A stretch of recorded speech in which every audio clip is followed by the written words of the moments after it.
नमस्कार. मराठी भाषा विश्व या माझ्या यूट्यूब चॅनलमध्ये आपल्या सर्वांचं पुन्हा एकदा स्वागत. आज आपण व्याकरणातला एक नवीन भाग बघणार आहोत आणि तो म्हणजे वाक्य आणि वाक्यांचे प्रकार. वाक्य म्हणजे नेमकं काय आणि वाक्यांचे प्रकार कोणते आहेत आणि ते कसे ओळखायचे हे सगळं आज आपण या ठिकाणी बघणार आहोत. चला तर मग सुरू करूया. वाक्य व त्यांचे प्रकार. आता सर्वप्रथम आपण वाक्य म्हणजे नेमकं काय हे बघणार आहोत. मराठी व्याकरणामध्ये वाक्य म्हणजे अर्थपूर्ण शब्दांचा समूह. त्याला वाक्य असं म्हटलं जातं की जे काही शब्द आपण बोलतोय त्याला काहीतरी अर्थ पाहिजे, त्या अर्थपूर्ण शब्दांचा जो समूह असतो त्याला वाक्य असं म्हणतात. आता ह्या वाक्यांचे दोन प्रकार पडतात. एक म्हणजे रचनेवरून पडणारे प्रकार आणि दुसरा आहे अर्थावरून पडणारे प्रकार. रचना म्हणजे काय की वाक्य कशा पद्धतीने रचलेलं आहे त्यावरून त्याचे प्रकार पडतात आणि दुसरं वाक्याचा काय अर्थ होतो त्यावरून त्याचे प्रकार पडलेले आहेत.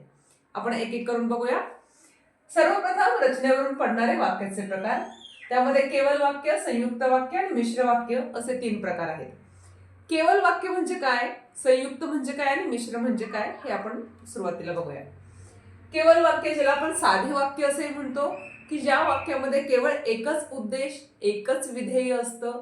आता उद्देश म्हणजे काय तर कर्ता, विधेय म्हणजे क्रियापद.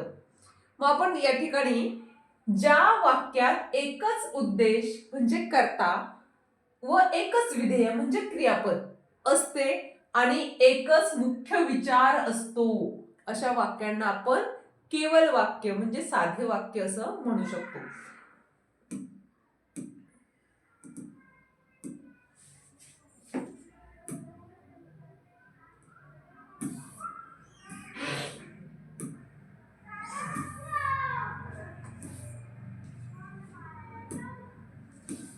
काय सांगितलेलं आहे की ज्या वाक्यात एकच उद्देश म्हणजे कर्ता, एकच विधेय म्हणजे क्रियापद असते आणि एकच मुख्य विचार असतो अशा वाक्यांना केवल वाक्य असं म्हटलं जातं. उदाहरणार्थ या ठिकाणी पक्षी आकाशात उडतात. पक्षी काय आहे कर्ता आहे, किती आहे एकच आहे. उडतात काय आहे क्रियापद, किती आहे एकच आहे. म्हणजे एकच कर्ता आहे, एकच क्रियापद आहे आणि मुख्य विचार सुद्धा एकच आहे की पक्षी आकाशात उडतात बस. आता दुसरं आहे संयुक्त वाक्य. केवल वाक्य आपल्याला समजलेलं आहे आणि साधारणपणे केवल वाक्य ओळखणं फार सोपं असतं, पण संयुक्त वाक्य आणि मिश्र वाक्य यामध्ये बऱ्याचदा तुमचा गोंधळ उडतो, तर त्यामुळे इथं थोडंसं जास्त लक्ष देणं आवश्यक आहे. आता संयुक्त वाक्य म्हणजे काय, आता आपण पाहिलं केवल वाक्य म्हणजे काय. तर या ठिकाणी संयुक्त वाक्य ओळखताना आपल्याला किंवा समजावून घेताना आपल्याला केवल वाक्याचा आधार घ्यावा लागतो की दोन किंवा अधिक केवल वाक्य एकत्र आलेली असतात आणि ती उभयान्वयी अव्ययानं जोडलेली असतात. बघा लक्षात घ्या, दोन किंवा अधिक केवल वाक्य एकत्र येऊन ती आणि, व, पण, परंतु ही जी काही उभयान्वयी अव्यय आहेत त्या उभयान्वयी अव्ययानं जोडलेली असतात आणि अशा वाक्यांना आपण संयुक्त वाक्य असं म्हणत असतो. आता उदाहरण या ठिकाणी दिलं बघा, पाऊस पडला. पाऊस पडला हे काय आहे एक केवल वाक्य आहे. शेतकरी आनंदला हे काय आहे दुसरं केवल वाक्य आहे. आणि त्या दोघांना जोडण्यासाठी आपण काय केलेलं आहे आणि या उभयान्वयी अव्ययाचा आधार घेतलेला आहे. मग वाक्य काय झालं, पाऊस पडला आणि शेतकरी आनंदला. हे संपूर्ण वाक्य काय झालं संयुक्त वाक्य झालं. म्हणजे दोन किंवा अधिक केवल वाक्य कोणत्याही उभयान्वयी अव्ययानं जोडलेली असतात, त्यांना संयुक्त वाक्य असं म्हटलं जातं. आता तिसरा प्रकार आहे मिश्र वाक्य. मिश्र वाक्यामध्ये काय असतं की एक प्रधान वाक्य असतं म्हणजे मुख्य वाक्य असतं आणि दुसरं किंवा दुसरे दोन पेक्षा जास्त अधिक ही वाक्य काय आहे गौण वाक्य असतात की त्या प्रधान वाक्यावरती अवलंबून असतात. एक प्रधान वाक्य आणि त्यावर अवलंबून असलेले एक किंवा अधिक गौण वाक्य ही सुद्धा गौण सूचक उभयान्वयी अव्ययानं जोडलेली असतात. आता हे जे काही गौण सूचक उभयान्वयी अव्यय आहे किंवा प्रधान सूचक उभयान्वयी अव्यय आहे हे माझ्या युट्यूब चॅनलच्या शब्दांच्या जाती यामधला जो काही उभयान्वयी अव्यय हे प्रकरण आहे त्यामध्ये तुम्हाला सविस्तरपणे बघायला मिळेल. तर एक प्रधान वाक्य व त्यावर अवलंबून असलेले दोन किंवा एकापेक्षा अधिक अशी गौण वाक्य ही गौण सूचक उभयान्वयी अव्ययानं जोडलेली असतात आता गौणसूचक उभयान्वयी अव्यय कुठले येतात? जर, तर, जेव्हा, तेव्हा या पद्धतीची, जो, तो, ही काय आहे? गौणसूचक उभयान्वयी अव्यय आहे. संयुक्त वाक्यामध्ये काय होतं? प्रधान सूचक उभयान्वयी अव्यय, आणि, व, पण, परंतु. या ठिकाणी मिश्र वाक्यामध्ये जर, तर, जेव्हा, तेव्हा, की, जो, तो हे गौणसूचक उभयान्वयी अव्यय आहे. संयुक्त वाक्यामध्ये दोन किंवा दोनपेक्षा अधिक केवल वाक्य या उभयान्वयी अव्ययाने जोडलेले असतात. मिश्र वाक्यामध्ये एक प्रधान वाक्य असतं आणि त्यावरती बाकीची जी वाक्य आहेत, दुसरं वाक्य किंवा दोनपेक्षा अधिक वाक्य ही अवलंबून असतात आणि ती गौणसूचक उभयान्वयी अव्ययानं जोडलेली असतात. जर अभ्यास केला तर पास होशील. जर अभ्यास केला, जर, तर पास होशील. जर, तर हे काय आहे? हे गौणसूचक उभयान्वयी अव्यय आहे. जर अभ्यास केला तर पास होशील. अभ्यास केला तर पास होशील. हे जे काही वाक्य आहे याला काय म्हणायचं? मिश्र वाक्य. केवल वाक्य यामध्ये काय असतं? एकच उद्देश, एकच विधेय आणि एकच मुख्य विचार, ते झालं केवल वाक्य. संयुक्त वाक्यामध्ये एक किंवा अधिक केवल वाक्य प्रधान सूचक उभयान्वयी अव्ययानं जोडलेलं असतं आणि मिश्र वाक्यामध्ये एक प्रधान वाक्य असतं आणि त्यावर एक किंवा एकापेक्षा जास्त वाक्य अवलंबून असतात आणि ती वाक्य गौणसूचक उभयान्वयी अव्ययानं जोडलेली असतात. त्याला म्हणायचं मिश्र वाक्य. हे पुन्हा एकदा आपण थोड्या वेळानं हे करणार आहे. हे काय होते? केवल वाक्य, संयुक्त वाक्य आणि मिश्र वाक्य हे रचनेवरून पडणारे वाक्याचे प्रकार होते. आता आपल्याला बघायचं आहे अर्थावरून पडणारे वाक्याचे प्रकार. अर्थ काय आहे वाक्याचा? यामध्ये पहिलं आहे विधानार्थी वाक्य.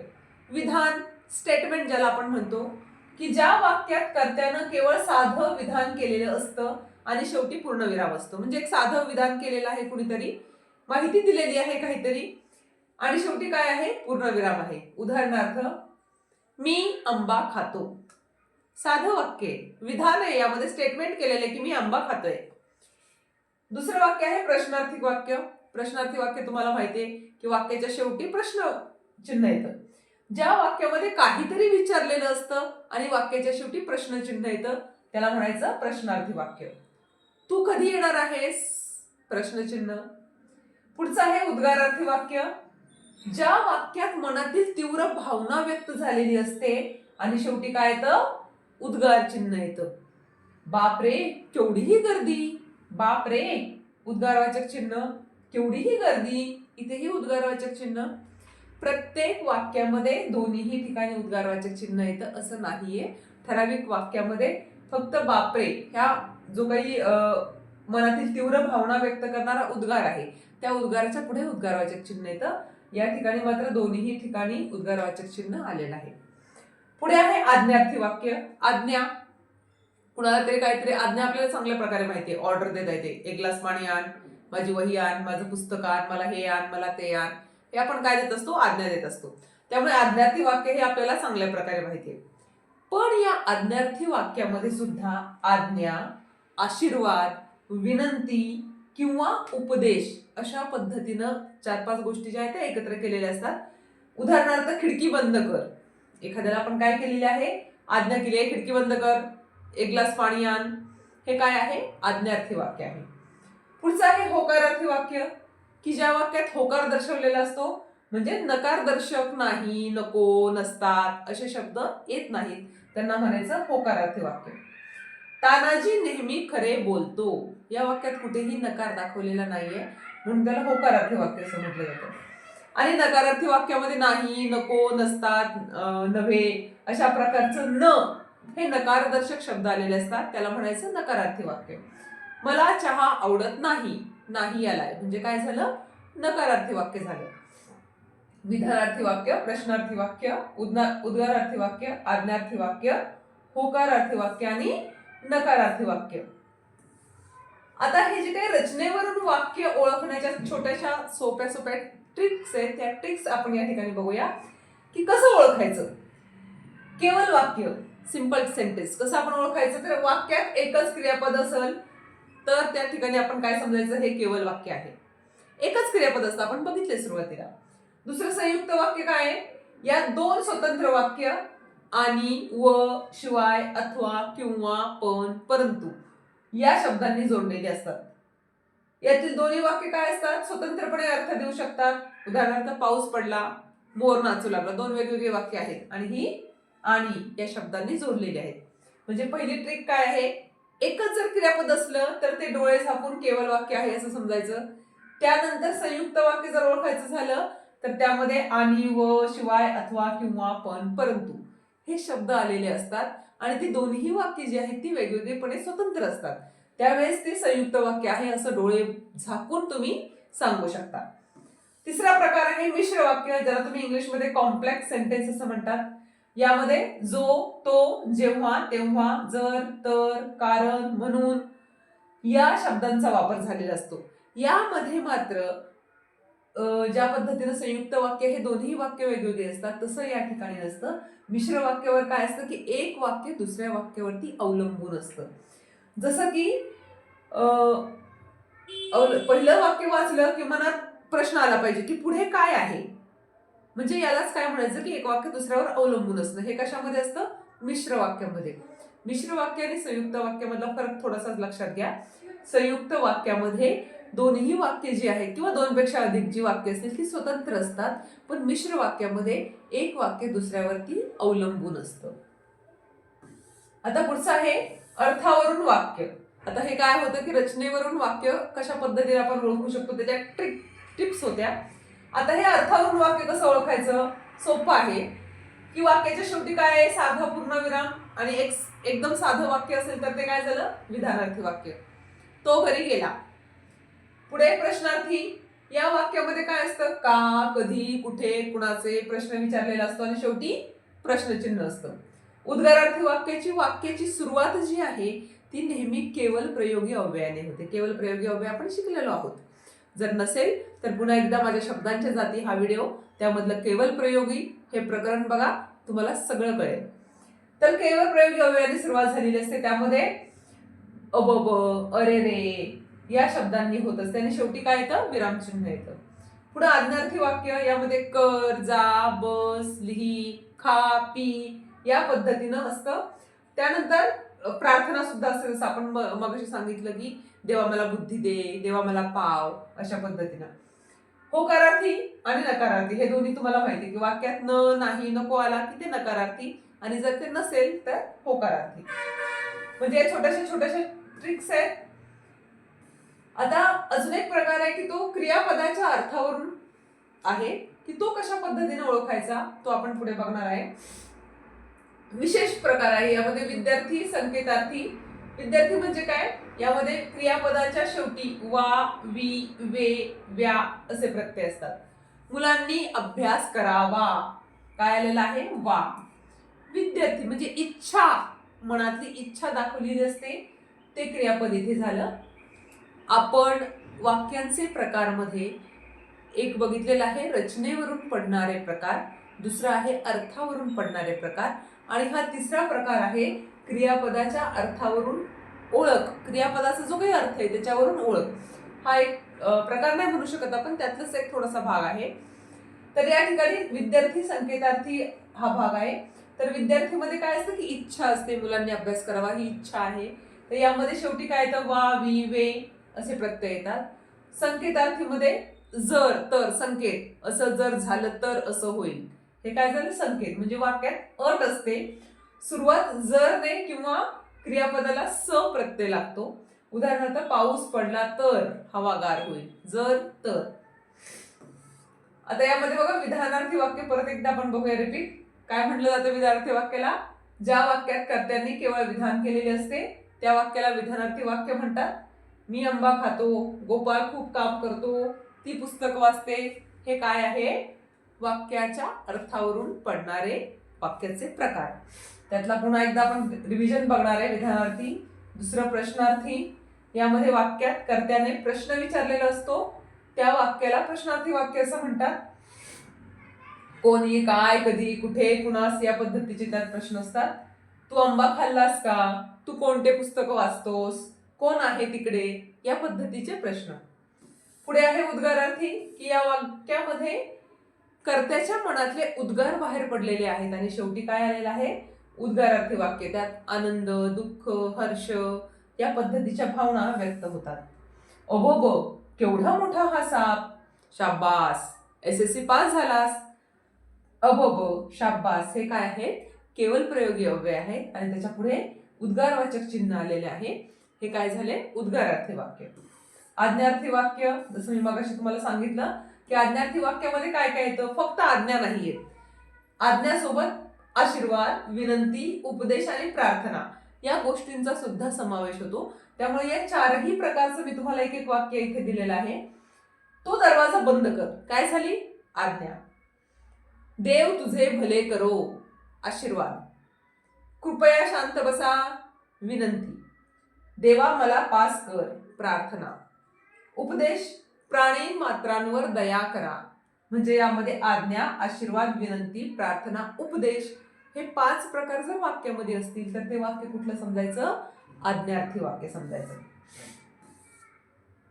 होकारार्थी वाक्य, वाक्यामधून होकार दर्शवलेला आहे. मला अभ्यास करायला आवडतं, रमेश जेवण करत आहे, मला SSC ची परीक्षा पास व्हायची आहे. नकारार्थी, नकार दर्शवलेला असतो. मी क्रिकेट खेळत नाही, मला कंटाळा आवडत नाही. हे मगाशी आपण बघितलंय, विधानाच्या संख्येवरून पडणारे वाक्याचे प्रकार. केवळ, संयुक्त, मिश्र.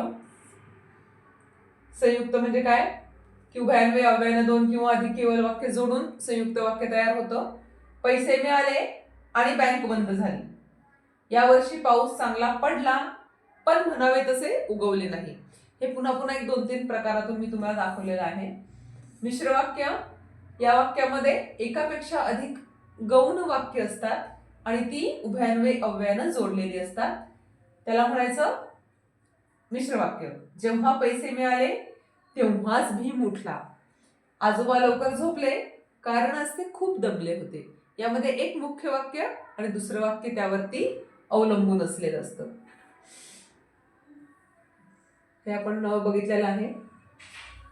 आता हे जो मगाशी आपण प्रकार बघितला की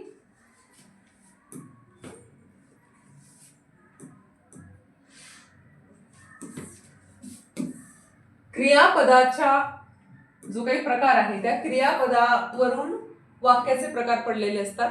ते 4 प्रकार आहेत. स्वार्थी, आज्ञार्थी, विद्यार्थी आणि संकेतार्थी. हे काय आहे की वाक्यात कशा पद्धतीचं क्रियापद वापरलेलं आहे त्यावरून हे वाक्याचे प्रकार पडलेले आहेत.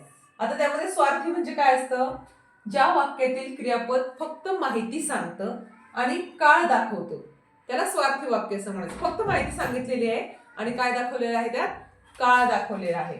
उदाहरणार्थ काय, कृष्णा बसला आहे, सीमा अभ्यास करत आहे. कृष्णा बसला आहे, रीमा अभ्यास करत आहे. यात काय केलेलं आहे, फक्त काळ दाखवलेला आहे आणि माहिती सांगितलेली आहे. दुसरं वाक्य आहे आज्ञार्थी वाक्य. जसं आता आपण बघितलं की आज्ञा दिलेली असते. क्रियापद हे आज्ञा दाखवतं, मोठ्यांना सांगितलेलं काम असेल याला व्याकरणामध्ये काय म्हणतो आपण, आज्ञा असं म्हणतो. विष्णू गुपचूप जागेवर बस, पप्पा मला पुस्तक घेऊन या. हे काय केलेलं आहे, आज्ञा केलेली आहे. पुढे आहे विद्यार्थी. विद्यार्थी म्हणजे काय, जसं मी मगाशी सांगितलं की यामधून तुमची इच्छा व्यक्त होते. कर्तव्य असेल, इच्छा असेल हे सांगितलं जातं आणि ते क्रियापद काय असतं, वा, वी या शब्दांनी जोडलेलं असतं. मला आज तरी चांगले मार्क्स मिळावे. काय आहे, मला आज तरी चांगले मार्क्स मिळावे ही इच्छा आहे मनातली. गरिबांना मदत करावी म्हणजे काय आहे, क्रियापद नेहमी वा, वी, वे या 3 शब्दांनी संपलेलं असतं. त्याला म्हणायचं विद्यार्थी वाक्य. आणि संकेतार्थी, संकेत, जर तर, जर वीज गेली तर आजचा कार्यक्रम रद्द होणार आहे. जेव्हा पैसे मिळतील तेव्हा काम सुरू होईल. आता हे पुन्हा एकदा थोडस तुम्हाला रिव्हिजन म्हणून या ठिकाणी दिलेलं आहे. इकडे वाक्यांचे प्रकार आहेत, ते कसे ओळखावे आणि त्याचं उदाहरण. फक्त एक थोडीशी जाता जाता आपण झलक बघूया. विधानार्थी, केवळ माहिती किंवा विधान असते, शेवटी पूर्णविराम असतो. माझे वडील शेतकरी आहेत. दुसरं प्रश्नार्थी, काहीतरी विचारलेलं असतं, शेवटी प्रश्नचिन्ह येतं, तू कधी येणार आहेस. उद्गारार्थी मनातील भावना तीव्रपणे व्यक्त होतात आणि शेवटी उद्गार चिन्ह असतं. बापरे, केवढीही गर्दी. आज्ञार्थी आज्ञा, हुकूम, विनंती किंवा उपदेश असतो. खिडकी बंद कर. होकारार्थी वाक्यात नाही, नको असे शब्द नसतात. तो नेहमी खरे बोलतो. नकारार्थीमध्ये वाक्यात नकार, न, नाही, नको असे शब्द येतात. मला चहा आवडत नाही. आता हा जो काही केवल वाक्याचा वगैरे प्रकार आहे ते सुद्धा आपण इथं थोडक्यात बघूया. केवल वाक्य यात एकच उद्देश म्हणजे कर्ता आणि एकच विधेय म्हणजे क्रियापद असते. मुले मैदानावर खेळतात. संयुक्त वाक्य दोन स्वतंत्र वाक्य आणि, व, पण किंवा या उभयान्वयी अव्ययानं जोडलेले असतात. सायंकाळ झाली आणि पक्षी घरट्यात परतले. मिश्र वाक्य एक मुख्य वाक्य, बाकीची गौण वाक्य जर, तर, जेव्हा, तेव्हाने जोडलेली असतात. जर पाऊस पडला तर पीक चांगले येईल. हे जे काही विद्यार्थी वाक्य आहेत क्रियापदाच्या अर्थावरून तेही या ठिकाणी आपण बघितले. स्वार्थी, विद्यार्थी आणि संकेतार्थी हे तीन प्रकार आपण पाहिले. स्वार्थीमध्ये क्रियापदावरून फक्त वाक्याचा काळ कळतो. मुलाने अभ्यास केला.